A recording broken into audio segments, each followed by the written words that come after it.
Hey everybody, welcome back to Maine Connects, your source for all things small business and real estate in Maine. I'm Harrison Smith, your host for today, and on today's podcast, I'm really excited to get into a topic that I think is so important to small business owners. When I'm talking to small business owners, one topic that almost always comes up is taxes. How can I reduce my taxes? How can I save on my taxes? How can I pay less in taxes? We all ask those questions. And generally the conversation goes towards, well, what equipment can I buy? What vehicle can I buy? Where can I spend some additional profit to create a tax benefit? And my guest today is going to explain the fact that there are opportunities to save on your taxes in the ways that you structure your business, in the way that you utilize your payroll, and in the way that you utilize your retirement accounts, because there are scenarios where you can actually pay yourself that amount of money and use that as a tax benefit. So rather than spending money on equipment or vehicles or other things to create tax benefits, there are situations where just having your business structured the right way or utilizing retirement accounts and paying yourself would actually create those same tax benefits. So without further ado, I'm joined today by Jeremy Cooper from Paychex, who specializes in helping small business owners get this right, get their payroll right, and drive the most benefits to their business. So let's dive into it. So for those people who don't know who you are, can you give us a little bit of background on who you are and what you do? Yeah, certainly. My name's Jeremy. Harrison and I had got connected here from a couple of our endeavors. I've been working at Paychex now for a little over 12 years, and we had gotten together, a couple of mutual friends connected some dots. We wanted to chat a little bit about some ways to help pay less in taxes. So I've been working at Paychex, working with small and medium-sized businesses for 12 years. A lot of what I do is focused around being a business consultant, helping with the payroll, taxes, benefits, HR and compliance, and different ways to pay less in taxes or the tax credits that are available out there. So I am a recent transplant here to Maine. So for all those Mainers out there, be easy on me. But I've been out here for 2 years now. Was in Western New York is where I grew up, though, prior to that. Awesome. So you're the guy that helps people save on their taxes. He must be a real popular guy.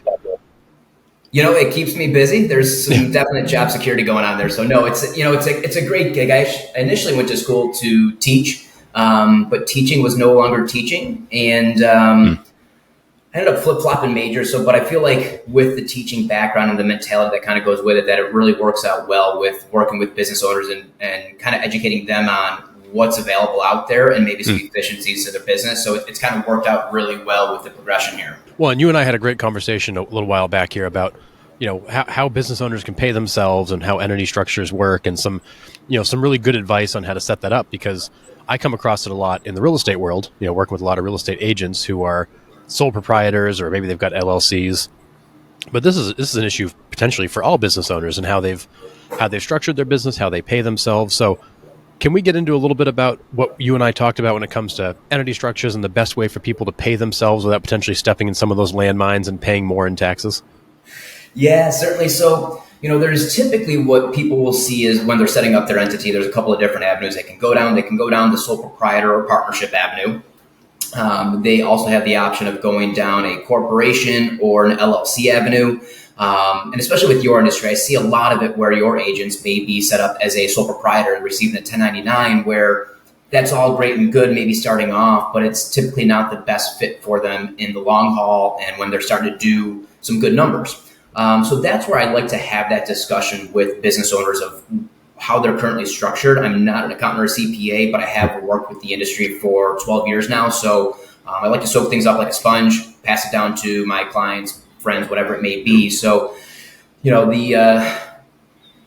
starting off as a sole proprietor, I think a lot of people go that avenue because of the ease of it and there's fewer barriers of entry, cost-wise and everything like that. So that's where a lot of times people will start, but that doesn't provide any benefit in the sense of providing a barrier between business and personal assets. So if you own real estate property, if you've got retirement and God forbid something hit the fans and there was a court case or a claim against you, that's where, unfortunately, they'd be able to go after your personal assets, where having a corporation or an LLC set up can provide that barrier and protect them, and just kind of distinguish what's business and what's personal. With that, though, sometimes people will not go that avenue just because they either don't know, they're worried about what the cost may be. And yes, you can set it up for just a few $100 yourself, going through something like a local little firm, maybe like a LegalZoom, or you can spend a little bit more and make sure it's done properly by using, say, like a business attorney. So there's a few steps that go with that. And I, with doing this now for 12 years, I've had about 1,000 clients start up with me, and probably 20 to 30 of those every single year are new businesses, Okay. whether they were sole props, whatever it might be. So we like to have that discussion of, certain industries are more pervy to be set up as an LLC than others. Some might go straight to setting up a corporation, and then either of which can be taxed as an S corp. So I know you and I had talked a little bit about some of the benefits of being set up as an S corp. So typically the reasons why somebody would set up an LLC or a corporation are normally one of 3 or 4 reasons. One being some of the tax savings, which we can jump into that a little bit here, just a few. Second being is if they want to pay themselves through payroll and have taxes taken out in small chunks throughout the year instead of all at once, say come tax time. I see it all the time where, depending on how they're structured, if they haven't been planning on, especially a lot of the realtors, I just had a conversation the other day where they did theirs and they ended up having to come up with 12 grand out of pocket that they weren't necessarily planning and budgeting for, where maybe having just a few $100 a week or every other week taken out can streamline some of that and alleviate that concern. Taxes in small chunks. Third reason is for lending purposes. So if I'm going through the process, and let's just say I want to buy a house, if I'm set up as a sole proprietor, I'm not taking a payroll check. So typically what a lender would want to see is they want to see my past 2 years of tax returns to see how I'm doing. I could be bringing in $100,000 in revenue, but of that $100,000, do I have $10,000 in expenses or do I have $90,000 in expenses? Making my take home be either 90 grand or 10 grand makes a big difference on what the bank would want to lend to me. So by taking a payroll check, I can easily go to a bank and say, yep, here's my past 3 months, 6 months of pay stubs, and validate how much I'm making. So it makes it a lot easier to obtain lending, whether it's a mortgage, a car loan, or whatever it might be. Yeah. And another thought on that too is that oftentimes when it comes tax time, we're more likely to want to take those expenses to reduce the taxable income. But by reducing the income, it's kind of a double-edged sword because it gets us later when we go to borrow. 100%. Yes. It's one of those of finding that happy medium sometimes. So that's part of it. The tax savings is a big one too. And it does make life a little bit easier by having separate bank accounts so you can distinguish what's a business expense versus a personal expense. You might go to the same restaurant for business or personal, but having separate bank accounts can just make a lot of that easier. So when you do go to do your taxes, say if you're working with an accountant or CPA, instead of coming to them with a bag full of receipts and saying, hey, can we distinguish what's what? It's a lot more clean and easier and can save you on some of their charges. Yeah, no, that makes total sense. So when you think of the progression, you've got sole proprietorship, which is basically you're just operating as you. It's you and you alone. Yep. You jump up to an LLC where now you've got some liability protection and a company, but it has some restrictions around best ways to actually pay yourself effectively, because an LLC, in theory, it all passes through to you. Doesn't mean it literally all passes through to you, but it does. But it makes it a little tricky to pay yourself when you're talking payroll and things like that. And then you go up to the S Corp, which you're talking about, which is one level above the LLC, where now you're talking about a true corporation that has shares, could have shareholders, can have payroll, and things are a little bit cleaner. For somebody who's looking at, which structure they should land in, or maybe they're a sole proprietor now, when you look at that progression LLC to S Corp, what's the sweet spot to be an LLC versus maybe move up to an S Corp? Yeah, great question. The LLC provides a lot of flexibility. So I've seen more and more accountants and CPAs suggesting to their clients to go set up as an LLC, because then you always have that option to be then taxed as an S Corp. So typically where you would see somebody progressing from the LLC to being taxed as an S Corp. And what's nice about that too is to kind of take a step back is when you set up the LLC, you're going to end up getting an EIN or an employer identification number, tax ID number, a bunch of different names that you may hear it as. When you convert it to being taxed as an S Corp, it doesn't change the company name, doesn't change the EIN. It's just a matter of how you're going to be taxed. Because as an LLC, it's a disregarded tax entity in the IRS's eyes. So as an LLC, yes, you get some of that protection between business and personal assets. However, though, you will still be taxed as, say, a sole proprietor. Got it. Until you do that S Corp election. So there are some timeframes and deadlines of when you need to file the S Corp paperwork. Typically 75 days of either setting up the LLC or the beginning of the first 75 days of the calendar year. So it's good to review with your accountant or your CPA or somebody else that can help advise with that of when does it make sense to do so. What I see typically is if they need to be on payroll for a few different reasons, whether they are going for a loan, looking for some of the tax savings. And typically what I see and the feedback I've gotten from my accounting partners is once you're making, say, $50,000 a year, that's where some of the tax savings will kick in by being taxed as an S corp. The higher up you get in income and what you're bringing in profit, the more tax savings you'll see by being set up and taxed as an S corp. Sometimes it doesn't make sense to go that avenue, whether it's because you own certain properties and you might have some other scenarios going on, but that's where it's really best to consult with your accountant just to see if it does make sense. Normally it does, but there are a few caveats that it makes sense to maybe even go as C corp or to be set up and still be taxed as a sole proprietor under the LLC. The way I've typically been, or what I've been told in the past, the way I've typically subscribed to this is an LLC is generally great for holding things. That's where a great place to hold real estate assets and things like that.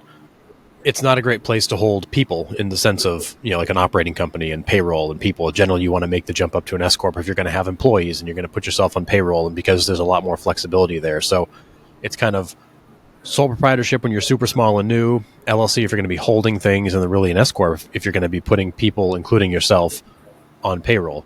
Does that make sense to you? Yeah, for sure. Spot on. And kind of maybe to give you a little bit more reference for those out there that are listening here, that if you're going to be taking home, say, 50 grand after all your expenses, the difference between being taxed as a sole proprietor, whether you're an LLC or a sole proprietor, or being taxed as an S corp, on about 50 grand, you could be looking at maybe saving $6,000, $7,000 in taxes. So it's still substantial. Once you get a little bit further up, say if you're making 100 grand, that's where you could be looking at somewhere between $15,000 and $20,000 in tax savings, just solely by structuring it strategically and paying yourself to the left pocket instead of the right pocket per se. Yeah, no, it makes a lot of sense. And I'll be honest, I just finished setting up an S corp. Used one of the law firms in Portland. Cost me $1,000. So you can put this structure in place for $1,000 to save $6,000 or $7,000 or $15,000 or $20,000, depending on the level you're at, as well as giving yourself that liability shield where if something happens, people can't come after your personal assets, only what the assets of the business. To me, it's the best $1,000 you can spend to build that wall and give yourself that flexibility. For sure. And that $1,000 you just spent on it, guess what? It's a business write-off at the end of the year. Yeah, true. So you get to write it off. So yes, it's a win-win. That's where, especially certain industries, I think it's more advantageous to set it up with an attorney, depending on your scenario. Certain industries, maybe you can do it yourself if you know what you're doing or have somebody guiding you through it. But I do think it's really important to have yourself surrounded by great professionals like a business attorney, an accountant or CPA, and a solid insurance agent. It helps having somebody like myself in the payroll world where, yes, I talk payroll and that's what I do at Paychex, but I think why I've been so successful over my 12 years is because I talk big picture and I look at overall costs of doing business and other ways to provide guidance outside of just here's payroll and here's taxes.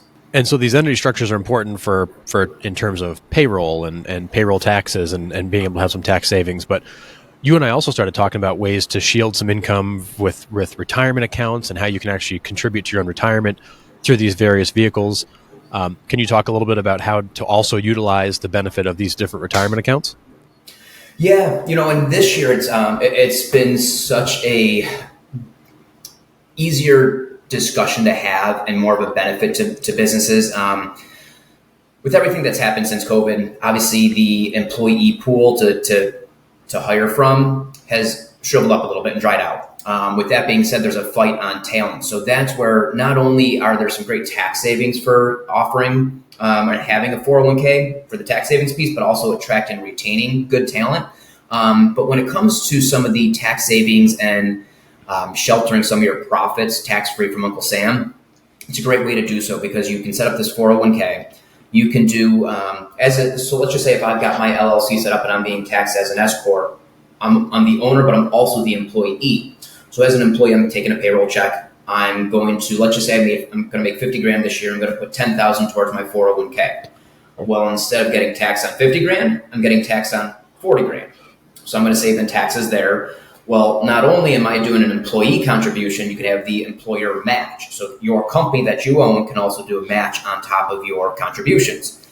So it'll look like it's lowering the company's profits, which it is, but instead of it being paid to Uncle Sam, it's being paid towards your retirement instead.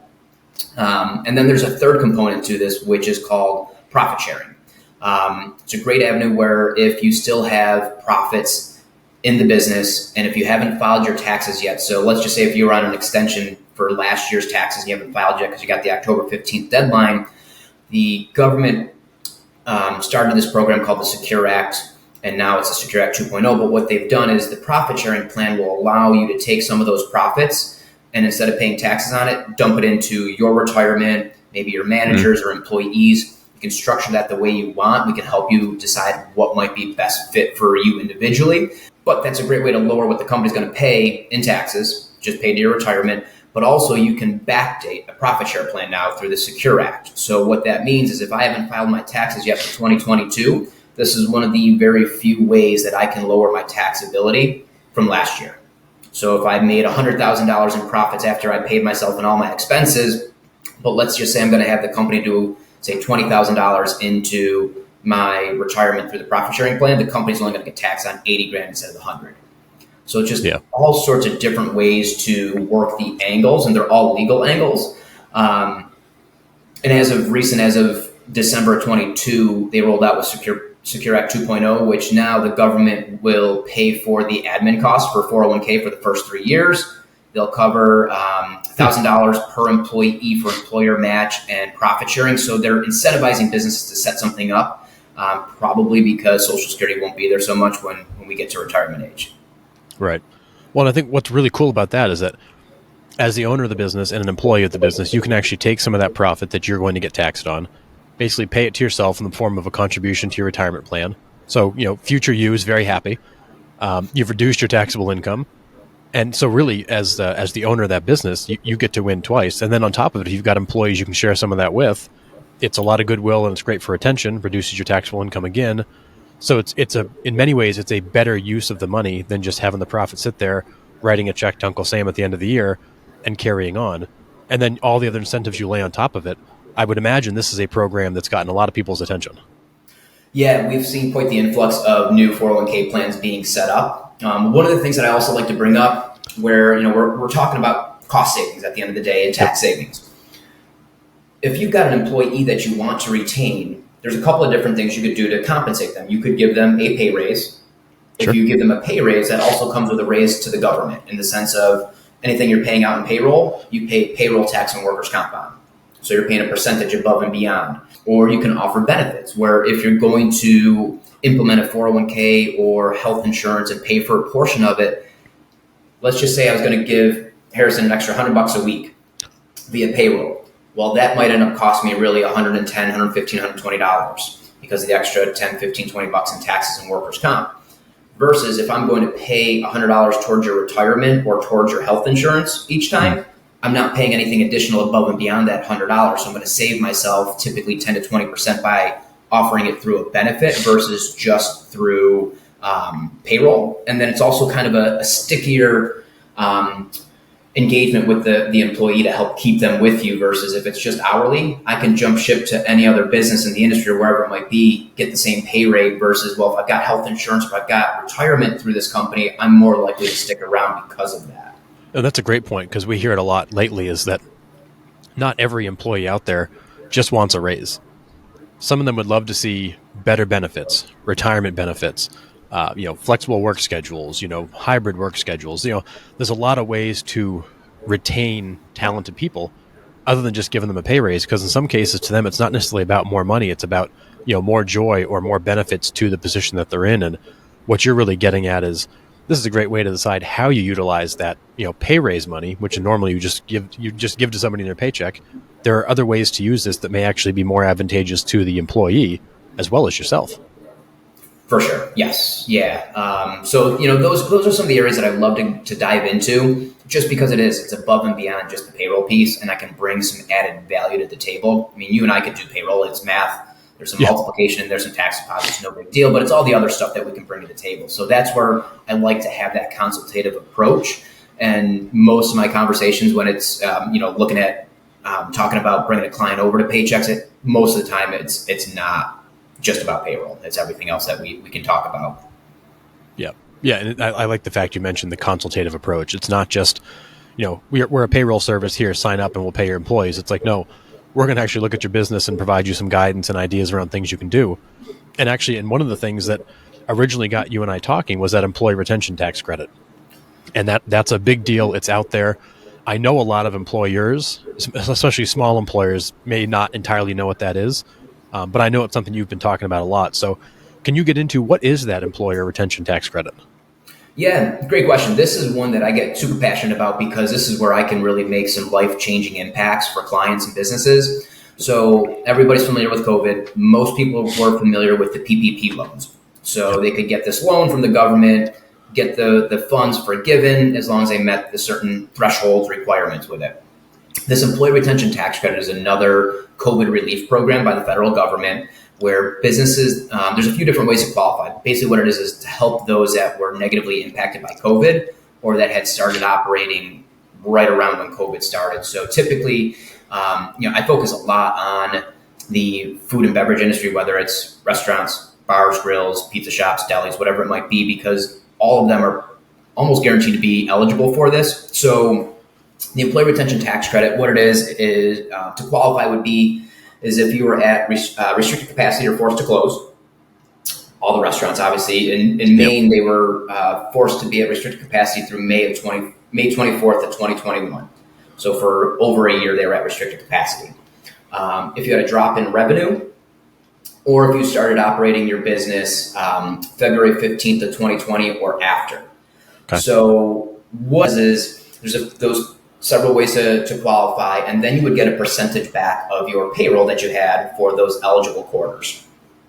With the food and beverage industry, because of the restricted capacity, it just makes sense that we know you're going to be eligible for these timeframes. A lot of people didn't think that they would be eligible for ERTC, or they were going to get more money through the PPP loan, which is true. Sure. But you can double dip on them in the sense of you can get the PPP loan and you can also utilize the employee retention tax credit. You just can't double dip on the wages that were paid by the PPP loan that were forgiven. So if your loan took you, the first year of 2020, it took you through July, any wages after July, you could tap into the employee retention tax credit and get a percentage of your payroll back. Me personally, with working a lot with the food and beverage industry, manufacturing, daycares have been a big one. Some retail companies, any newer businesses, I personally have gotten between $3 and $4 million back for my clients in the area. And we're talking all just small businesses. Most of my clients have just a handful of employees. With that said, Paychex as a whole, we have gotten over $10 billion back for our clients. So some serious money there. Just kind of for some reference, a couple of restaurants in, say the Saco and Biddeford area, a couple of them I had gotten. One was $243,000. One was $120 some odd thousand. One was $83,000. I've had a few little diners, say in Sanford area, that got $55,000, $75,000. And then I've got some of my mid-sized clients. They have gotten a nice, pretty penny of $750,000, so close to $1 million. And these are for businesses that maybe were struggling. Maybe they're doing well. So some restaurants did really well through COVID. Maybe they had their to-go and their delivery and all that was already set up and established, so they just were able to pivot quickly, but they were still able to capitalize on this because they could have done better had they not been at restricted capacity. So for some people, it's just taking them to the next level. For some people, it's allowing them to pay themselves. It's allowing them to get out of debt. It's allowing them to do updates, open up a second location, whatever it may be. And that's where just you can, if I were to come to you and say, hey, here's $100,000, that's for some people, that's a couple years, 2-3 year salary. So it has made such an impact and really helped so many businesses survive and thrive since all of this through COVID. Well, yeah, and that is such a boost. You've looked at the last few years, and it's been a struggle for many. And even those that pivoted quickly, I'm sure there was still a little pain felt along the way, or loans they took out. And I love that point of, this is going to change how the last few years have played out for somebody, completely put them back on a different platform, or it's just a great bonus that comes in that really helps you accelerate and grow. So interesting program, not necessarily well known, but if somebody's not sure if they qualify, what does that process look like? Yeah, great question. I love that one because I've got a nice short little questionnaire. It's basically, do you qualify based on restricted capacity or being forced to shut down? Did you have a drop in revenue? If so, what quarters did you have a drop in revenue? And did they meet the threshold, the percentages for the drop? Or were you a new business? If you're a new business, you automatically qualify and you can get up to $100,000. So for a new business, I've had some contractors that they had opened up their business in 2020. They were doing very well just because there's not a lot of available contractors out there. They ended up getting a portion. They got 70% of their payroll back from Q3 and Q4 21, and they got a good chunk of change, and they're doing well. So it's a great discussion topic. It's a short little questionnaire. If they've been around, I would end up having to gather what the drops in revenue were, the PPP loan information, so their forgiveness, when they got the loan, how much it was for, if it was allocated solely towards payroll, or was it 60% payroll, 40% other utilities, overhead costs, PPE, personal protective equipment, stuff like that. So we would just back out some of that. We do all the calculations for the client. So we would find out first if they're eligible, and then we would load all the payroll information if we don't have it. We do all the calculations, and then we'll provide a spreadsheet with a really great analysis on how we deemed this figure to be what they're eligible for, with a breakdown of it. So that way, if they get audited by the IRS, they have documentation to prove how they got to that. There's been a lot of companies that have kind of popped up out of the woodworks to help out with ERTC, which is great. My concern, though, is then down the road in a few years, when you potentially may get audited for this, just to prove that you're actually eligible, are those fly-by-night companies still going to be around to help support and back you up? Where Paychex, we've been around for over 50 years. We're not going anywhere. We're very established and secure. So that's where it's nice to have a go-to person that's been around, knows what they're doing, and there's not concern that they're going to be gone when you need that support to back up how you got to that figure. Yeah, it's nice to know the person that helped you get this is still going to be there to make sure you can keep it down the road. For sure, yes. Yeah. All right, so before we wrap up here, Jeremy, can you talk a little bit about Paychex? What are the various services you guys provide, and how does somebody get in touch with you to get started? Yeah, great question. So my cell phone is best to reach me. So 207-210-2753, 210-2753. That's my cell phone. Call me, text me on that. You can reach me on email as well. That's jdcooper@paychex.com. So J as in Jeremy, D as in David, Cooper, COOPER @paychex.com. Paychex is PAYCHEX.com. So there's a lot that we do at Paychex. Certainly we do payroll. We can do it very well and handle the taxes. That's what we started with and are known for. I normally like to break it down into 3 different silos of what we help clients out with. So anything payroll related. So payroll, the taxes, the quarterly returns, year-end returns and W-2s, garnishments like child support, alimony, whatever it might be, all the unemployment that goes with that.